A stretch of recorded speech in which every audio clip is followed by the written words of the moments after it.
Shalom, shalom, bien-aimés. J'espère que vous vous portez bien. Bienvenue dans nos capsules hebdomadaires. Un proverbe par jour éloigne la folie pour toujours. Cette semaine, j'aimerais que nous lisions 1 Corinthiens, le chapitre 15, les versets 10 à 11. J'aimerais mettre l'emphase sur la section A du verset 10. Et qui va nous dire 1 Corinthiens 15, 10 à 11 qui nous dit, par la grâce de Dieu, je suis ce que je suis, et sa grâce envers moi n'a pas été vaine. Par la grâce de Dieu, je suis ce que je suis, et sa grâce envers moi n'a pas été vaine. Loin de là, j'ai travaillé plus que eux tous, non pas moi toutefois, mais la grâce de Dieu qui est avec moi. Ainsi donc, que ce soit moi, que ce soit eux, voilà ce que nous prêchons et c'est ce que vous avez cru. 1 Corinthiens 15 est un passage où vraiment l'apôtre Paul est en train de mettre l'emphase sur le kérigme chrétien, donc la proclamation de la foi chrétienne. Il est en train d'expliquer aux gens de cette église, de cette communauté qu'il avait fondée, il leur dit, écoutez, parce que quand on lit un peu l'histoire autour de l'épître aux Corinthiens, on voit que cet épître, l'épître 1 aux Corinthiens, a été rédigé vers l'an 56-57, donc avant la rédaction des évangiles.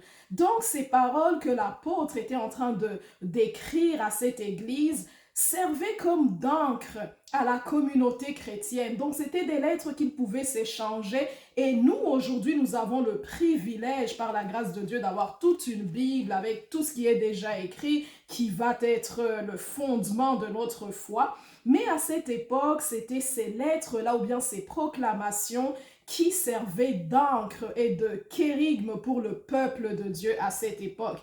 Quand on lit par exemple 1 Corinthiens 15, juste pour faire écho avec ce qui est dit dans le verset 11 afin de comprendre le contexte, on voit que Paul il est en train de leur dire, écoutez, je vous ai enseigné ce que moi-même j'ai reçu.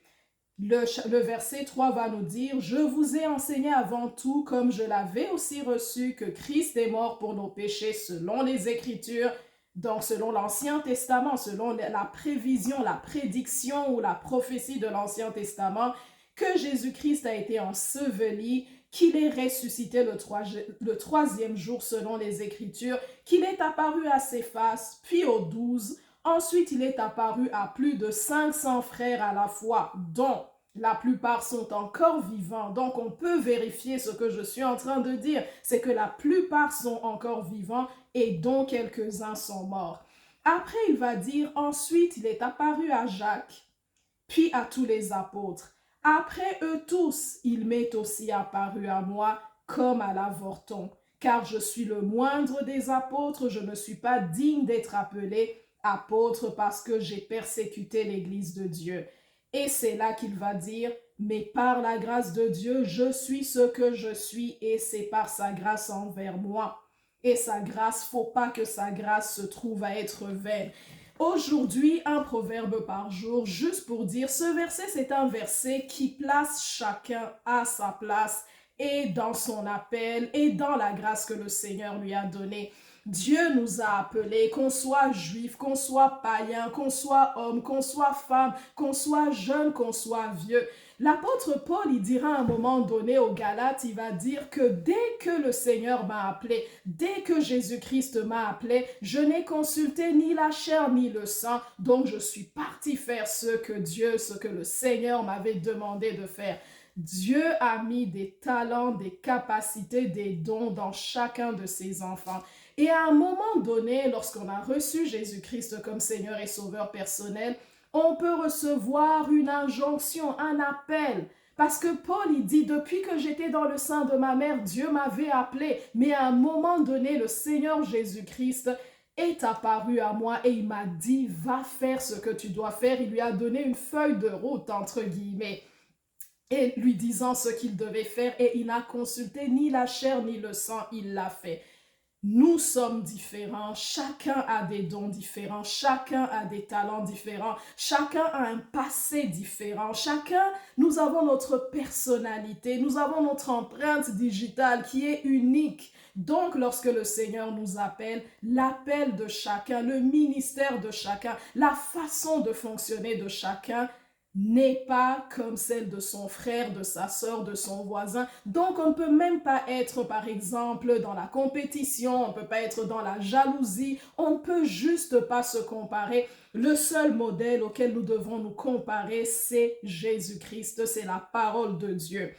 Un peu quand on lit les dons, par exemple, dans 1 Corinthiens 12, on voit que nous sommes un seul corps. Jésus-Christ a laissé un corps et dans le corps qui est l'Église de Dieu, nous avons plusieurs manifestations de dons, plusieurs manifestations de talents. Paul, il avait été la personne qui a persécuté l'Église, donc il y avait quand même un passé assez louche, assez ambigu, mais le Seigneur avait choisi de prendre cet individu-là pour aller prêcher l'Évangile aux païens, aux personnes qui n'étaient pas acceptées dans la société de l'époque ou bien selon la croyance juive de l'époque, mais Dieu a choisi cet individu qui avait le profil parfait selon la volonté de Dieu, selon la préscience de Dieu. Il a choisi cet individu et il l'a envoyé vers un peuple en particulier. Donc peut-être qu'aujourd'hui tu es chez toi, tu sens que tu as un appel de Dieu, tu sens que tu as un appel précis sur ta vie. Je ne sais pas de quelle façon, dans quel domaine, parce que le chapitre 12 de 1 Corinthiens nous parle de dons divers et il va nous dire que nous sommes un seul corps. Nous avons tous été abreuvés, baptisés du même esprit, comme la parole de Dieu va nous dire. Et le verset 12 nous dit, car comme le corps est un et a plusieurs membres, et comme tous les membres du corps, malgré leur nombre, ne forment qu'un seul corps, ainsi en est-il en Christ.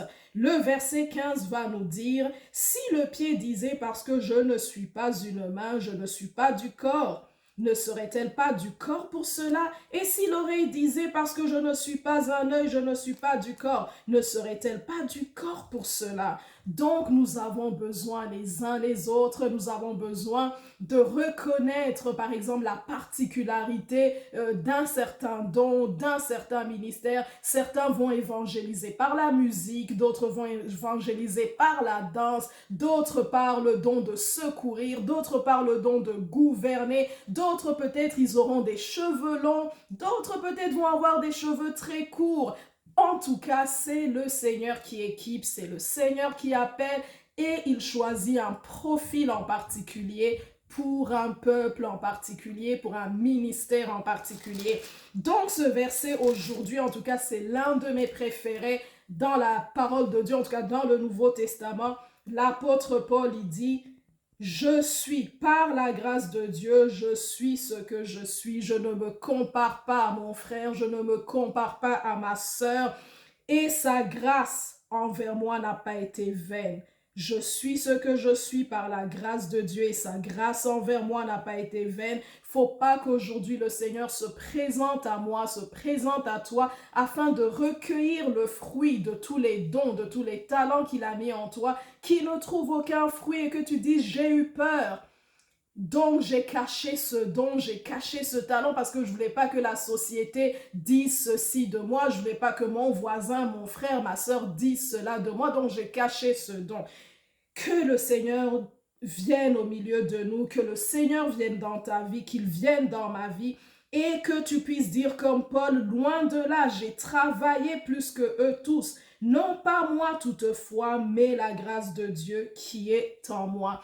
Que tu puisses travailler jour et nuit selon le ministère, l'appel, les dons, les talents que le Seigneur a mis en toi et que un jour le Seigneur Jésus-Christ puisse te regarder, qu'il puisse me regarder et il dise bon et fidèle serviteur, entre dans la joie de ton maître.